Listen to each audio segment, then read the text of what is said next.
দিল্লিতে মেয়ের কাছে এসেছি, প্রচন্ড ঠান্ডা। এখনো বাইরে দেখো ফগ আছে, একটু একটু ক্লিয়ার হচ্ছে। সকাল 10টা বাজে, উঠতেও লেট হয়েছে। ব্রেকফাস্টে বানাবো ওটস চিলা। এই যে ওটসটাকে গ্রাইন্ড করে এটার একটা পেস্ট বানিয়েছি। এখানে আর একটু জল মেশাতে হবে, এখান থেকে একটু জল মেশাবো, আরো সল্ট অ্যাড করব। জাস্ট এটাকে একটু ভিজতে দিয়েছি আমি। আর এখানে কিছু ভেজিটেবলস আছে, ওগুলো কাট করব। আর ক্যাপসিকামটা ফ্রিজে রেখে দেওয়ার জন্য কি অবস্থা হয়েছে দেখো। এখানে গাজর আছে, একটা পেঁয়াজ, এই লঙ্কাটাতে তো ঝাল নেই, এটা দেবো। আর এগুলো সব এই চপারে চপ করব। চলো এটা আবার করি আমি। দেখতে পাচ্ছ কি অবস্থা, এটা ফ্রিজে রেখে দিয়েছিল, ওই জন্য এরকম হাল হয়ে গেছে। যা মানে ঠান্ডা, বাইরেটাই ফ্রিজ হয়ে আছে।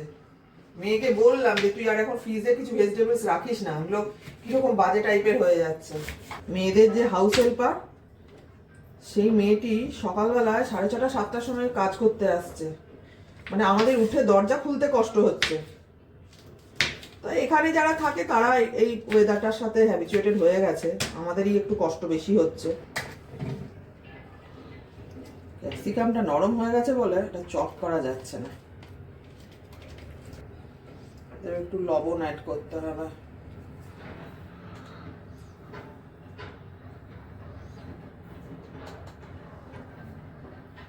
Salt according to taste. আর এটা হচ্ছে কাশ্মীরি রেড চিলি পাউডার, একটু কালারের জন্য। হলুদ দিচ্ছি না।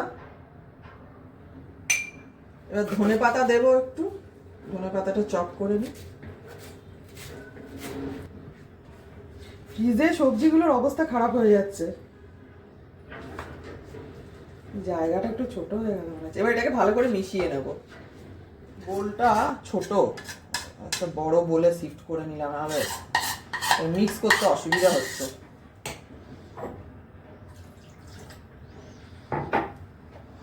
মেয়ের কাছে দেখলাম অনেকটা ওটস আছে, কি ব্রেকফাস্টে বানাবো, ঠান্ডার মধ্যে বেশি কিছু করতেও ইচ্ছে করছে না। আর এদের আমার হাউস হেল্পার যে এভরি সানডে ছুটি, তার বাসন টাসন ধোয়া চাপের এই ঠান্ডার মধ্যে। অল্প একটু তেল, খুব বেশি না, খুব কম তেলেই হয়ে যাবে।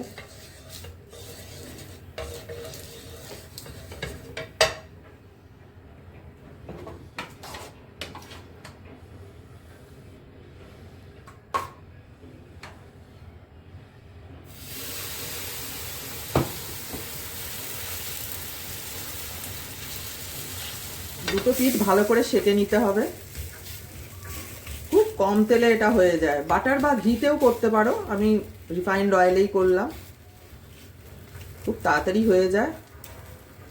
এই যে রেডি ওটস চিলা। আমি এখানে একটু টমেটো কেচাপ দিয়েছি, এটার সাথে এটা খাওয়া হবে। ওটস চিলা রেডি ব্রেকফাস্টের জন্য। নাও ধরো, ক্যামেরাম্যানকে প্রথমে দিতে হবে। আর মেয়ে এখনো ঘুমোচ্ছে, ছুটির দিন, আজকে স্যাটারডে। তো এই যে যিনি ধরেছিলেন ক্যামেরা, তাকে আগে দিয়ে দিলাম।